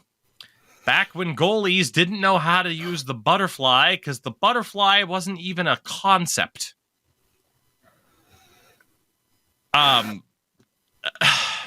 They are so much worse than anybody could have imagined. We expected them to be bad. They could be historically bad. Mm-hmm. I don't even know what to say at this point, you know? What can you say? You're supposed to get pissed. You're supposed to respond after being blown out in your old building, and you respond by getting blown out in your old building again. And fucking fire Quinn into the sun. I don't understand his coaching logic whatsoever. He's finally, I was going to go rail on him even harder today. I've mentioned numerous times. After the first one, I said, it's pretty negligent to let Quinn keep his job after that, right? Okay, they let him keep his job. You get blown out a bit. Okay, retweet. It's negligent to let Quinn keep his job, right? Like, yeah, we're tanking. Yes, we're rebuilding. But where's the pride? Where's the effort? Where's the quote-unquote competitive grit? That's Greer's thing. All right, we know we're not going to be too good. We're going to bring in guys with competitive grit. Really? You get blown out twice. Fucking, I've been giving shit to the Leafs for being soft and shit like that. Like, what about the Sharks? You guys are still fucking winless. You've at no point in this season have you played like it's 0-0, even when it is 0-0. At no point. Maybe in the first couple games when you didn't know what was going on. But the second that a couple goals get scored against the Sharks, they fold. They completely stop playing as a team. Individuals go out there and they try to make a difference. It's like it's a fucking Eashel dropping. The second shit starts going wrong, everyone starts just playing by themselves. The fact is, in more games than not, a 21-year-old is your best player. A 7th overall pick from a few years ago, a 21-year-old has been your best player. And finally, he's been given a chance to play with Tomas Hertl. He's been stapled to the hip to Luke Kunin all season. He's finally getting a shot. Thank God. I don't know why it took this to finally get your probably best offensive threat next to Hertl to play with Hertl. But and at this point, I'm like, I'm worried. I'm worried for Eklund. He's 21 years old. He's on the historically shit team. How does he keep his confidence up? How does he keep developing? He should have minimum of 5 extra assists. No one can finish his passes. They can't even receive them half the time. Luke Kunin? I'm surprised when he connects with a fucking Eklund pass. I'm like, holy shit, he got a shot off. It got saved. He shot at the crest, but he didn't fucking miss. And yet, that poor kid, I feel so bad for him. And now you have the whole Philip Zanitas situation. He started off so good. 2 goals. I was like, fuck yeah, let's go, man. And now he's being scratched. Number 1, lol, scratching him over Mike Hoffman. You fucking kidding me, Quinn? Mike Hoffman has been useless. Useless. And you're doing the Rangers thing. You're scratching a guy because he's young instead of a veteran who should fucking know better. Tank Commander Hoffman. Go. You were going to say something. Philip Zadina agreed to terminate his contract with the Red Wings and forfeit $4.56 million in salary. He has 2 points in 11 games and currently, I believe, still holds the league's worst plus-minus rating with a -14. Betting on yourself can go poorly sometimes. And unfortunately for him, he's ended up in a far worse situation than I think he ever could have imagined. Yeah. No help. He started on the second line. He scores 2 goals and then inexplicably gets moved to the third, even the fourth on a couple occasions. I fucking hate David Quinn. The man I don't understand why so many coaches seem to hold these rookies to higher standards than veterans. I'll teach you a lesson. I'll move you down to the 3rd or 4th line. Fuck your development. And again, I don't know why Greer is standing by, but I know we don't have this. It just came out before we even started. Greer now taking the bullets. He was the one instead of David Quinn today to get in front of a camera and talk about it. And he's basically, has said, the whole a lot of things. Same, sorry to the fans, and we expected to be better than this. We expected to work harder. It's not okay that we're not. And when asked the questions, like, yeah, if this team after this doesn't respond, then I'll have to make some fucking changes. I don't. It should have happened after this last one, but fine. He's finally saying it. You got blown out twice in a row. You should respond after the first one. You can't get blown out twice in a row on home ice. The fans had to sit through that. We were nearly outnumbered against the Penguins, too. The problem is the idea of, blown out twice in a row. The term blowout isn't even applicable at this stage. Embarrassed. I mean, it's just crazy. We're being looked at as a stat padding night. Yeah. They are now officially in meme territory, where they are being viewed as, and other teams are clowning by saying oh God, we don't want to be the ones to lose to them. The only solace Sharks fans are finding is hey, well, technically our tandem has a better save percentage than the Oilers tandem. That's it. That's hilarious. How does that, even after those 2 games? I believe so. Let me get the fully updated numbers just to be 100% sure, but that was absolutely a thing earlier in the week. You have the Sharks. Mackenzie Blackwood, 879 save percentage. Oh my god, it fell so much. With a 4.78 goals against average. Poor Corona, by the way. He had to get put into that second game. That's his NHL debut. Magnus Corona gets put in against the fucking Penguins because you want to know what those numbers are? No, my god, it's got to be 750 and 8 goals against, right? 8 goals against with a 765. God, I'm so good. Kaapo Kakkonen, a 4.30 goals against average with an 876 save percentage. So again, an 876 and an 879 for the two primary goalies on the Sharks. Remember when Blackwood had a 907? That was nice. The Oilers, Jack Campbell with an 873. Stuart Skinner with an 861. Jesus. Those are the only type of stats right now that can make Sharks fans feel halfway decent just because of how bad this has been. I don't, though, because they're going to get the first overall. It's the Oilers. Oh, it's going to be them or Chicago or the Flames, man. We're not getting Celebrini, not after that display. It's just one of those things where it's like, what the hell do you even say at this point in regards to the Sharks? And I don't know the answer aside from just, again, it is so much worse than I think anybody imagined it would be. Those hope spots of, well, maybe Philip Zadina will look okay. Younger guys like Eklund and Bordelot, and now, Bordelot's been sent back down, and,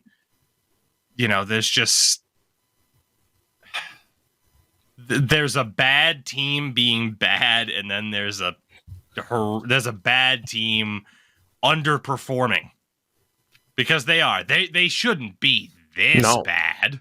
No, and they are just abysmal. They're horrible. And it's not just that the roster construction's bad. It's that, like I said, there's zero going for them right now, and they're doing nothing to get themselves out of it. It feels like, oh, we had a good practice and shit, and then you come out and lay another egg. Like, we had a positive practice, we had this. So I get it. It's a mental fucking battle, but like, I don't know, man. I feel like if I'm in that situation, like, again, in the Vancouver game, there was a fight, but it was someone responding to Kunin doing bullshit. He cross-checked Giuseppe, and Giuseppe's like, nope. And then, like, I'm pretty sure Kunin turtled. So fucking lol to that, too. And why is Kunin the fighter? I thought he has for more sure fights than anyone on the Sharks. He has 2. Kyle Burns fought once, and he did good. Dude, Giovanni Smith doesn't... Like, Giovanni Smith fights He quite a should. bit. He hasn't yet. And I've missed something, but I don't think I have. He's tried to on a couple occasions, but you're already down 6-0. No one's going to fight 6-1, whatever the fuck it was. I don't care. It's like there's no pride. And I felt that at times in the past when this sort of thing started, when the Sharks were like, fuck yeah, we got Karlsson, we're stacking this shit. And then they weren't getting the results. And you sort of saw some of that culture coming in. Karlsson getting lit up, Kane doing nothing about it. And now multiple times where your goalie has been run and there's zero response. And you already talked about it once. I don't know what to add at this stage, right? It's like, what the problem is, right? Like, every team, you have that, the fan base has the thought of like, okay, at least give us something to think about if we're going to be bad. Yeah, there's nothing. Like, and what are you selling? Almost, yeah, exactly. Like, almost every direction for the Sharks where it's like, well, this could at least be decent. So far, it hasn't been. $75, please. Top row, upper bowl. Minimum price, $75. What the fuck are you selling? It's not hope for the future. We're scratching young guys and sending them down. You're selling third line left wing Jacob McDonald. Hey, he had a couple shifts on the first line against the Penguins. And the fucked up party looked good. Cap Friendly right now has their lineup penciled in for tonight as Eklund, Hurdle, Zetterland. Finally! They might be able to get something going, thank God. Duclair, Granlund, and Hoffman, who have a combined 4 points on the season. That's insane. Granlund's missed time with injury, but it's fucking nuts to me that Hoffman hasn't scored. Yeah. Third line, McDonald, Nico Sturm, and Kevin LeBanc. And a fourth line of Giovanni Smith, Ryan Carpenter, and Luke Cunningham, making $2 3/4 million. The lines make sense. Just because McDonald has been playing as this huge physical dude, which is crazy. Like, he's been one of the most physical people, and he had to change positions. Nico Sturm is fantastic. I feel so bad for that guy. He's a fantastic fucking player, incredible two-way player. And then you got LeBanc, who's supposed to be the offensive player. Nico can probably a bit of that. That line makes sense. Like, from a logistic standpoint and what you're trying to get on that line, they all kind of make sense, but there's zero production happening. And that's the hard part. I'm hoping, God, man, I need some production from Hurdle and Eklund, because I don't want Quinn to blow that up after one game, because he will. He 100% will if they don't score. He's gonna do it. And as much as he said he doesn't worry about his job security, you fucking have to at this point. It's 11-game losing streak. Yeah, you'd like to think he would be at least a little bit worried about it. Yeah. At this stage. Like, how could you not be worried about it at this stage, just based off of how bad it's been? Like, there's only so much you can give, only so much leeway you can give a coach, even when it's like, okay, we're going to be a bad team, before it's like, okay, we're too bad at this stage. Like, we shouldn't be this bad. This team is better than what we are seeing. And they should be. They absolutely should be, but they are not. So, yeah, I wouldn't help but think like coaching is a massive part of the problem here. The first domino that fell was that game against the Avalanche. Blackwood made 50 fucking saves, and we could only give him one goal in support. Avs went in overtime. That was the first domino. And after that, it just kept snowballing and spiraling out of control. It's going to be a long season. I'm still watching every fucking game. I committed to it. I don't fuck around. I hate it. But it can't get any worse, right? They can't do it 3 times in a row. I need SFRs. I need Sharks fan reaction videos. I need recaps of these games on an individual basis. This could be your time. This could be your time. That could be the thing, as you become the Sharks Steve Dangle at this stage. It could be your time, because those types of channels are molded by the harsh times like this. So this could be your time, sir. Yeah. God. I've always thought about that. I've done things in the past with that. I used to react to Sharks videos on my channel. Sharks games, mostly in the playoffs. Yeah. I stopped for a while because it's tough. It's tough because, especially when I was much smaller at the time too. The majority of people coming in were like, it was. I mean, fuck me. The two of my biggest ones were when they lost to the Oilers and when they lost to Vegas. Those 2 different years, and new Vegas fan base, and they were fucking me up in the comments. Oilers run deep. Any Canadian team run fucking deep. They were fucking me up in the comments. Like, you're full of shit. It was a fluke that they won 7-2 that one game. Nah, the Oilers are just that good. Guess what? No, they're not, motherfuckers. But yeah, they're so not good that we didn't even bother to talk about how shit they are, because we've spent a lot of time this season talking about how shit they are already. So I don't know, maybe I do it. I don't know. I feel like I don't know if there's enough. There's I already feel like it's kind of saturated. Not the reaction so much, but there are quite a few like Sharks dedicated podcasts and other stuff like that. I feel like I get lost in it, but maybe I try it again. I was gonna make a video absolutely trashing on them after these 2 games, but I was like, at this point I gotta save it for the pod, or else I'll be all out of juice. And I'm sure people were expecting me to go a little bit crazier, but I was very cognizant of Tougie's eardrums. Appreciate that. I am still, despite the fact that I don't drink, I still feel hungover from the way at the stage. You gotta replenish those fluids, my boy. Oh my god, dude, I have been chugging water and just doing my best to stay awake, and then just I hit the wall.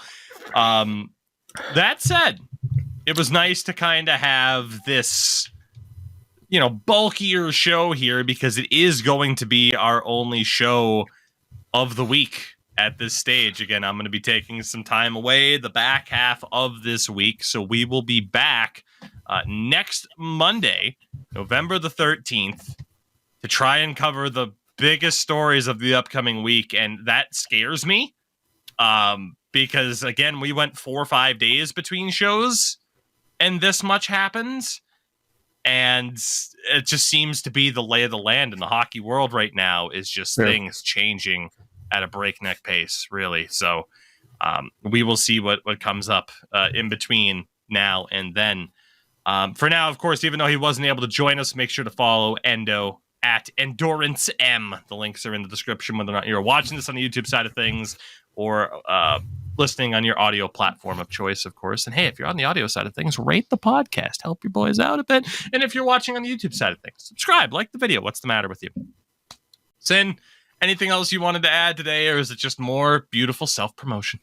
Yeah, man. Just check out the series. Had a fucking hilarious Oilers video today. You guys will love it simply because just fucking go watch my shit. All right? Sin for the Win Productions on YouTube. Sin FTW Productions. That and Be a Pro still going, man. I'm an 84 overall, scoring at a Gretzky pace. As one does. With that, I will have videos up throughout the week. In terms of streaming, it's not looking too good. So I will not likely see people until this time next week, if not the later in the weekend. Time will tell. It's going to take me a bit to kind of get back into the groove of things afterwards, and then we got the rush heading into the holiday season and stuff like that. We got a charity stream coming up in about a month, which you guys will get more information on that as we get closer to it. But yeah, with that, this was a good one. This was a fun one. We hope that you enjoyed. We will see you all next week. Until then, as we always say, Sin, at the end of the show. The hell do we say? We'll see you next week. Oh.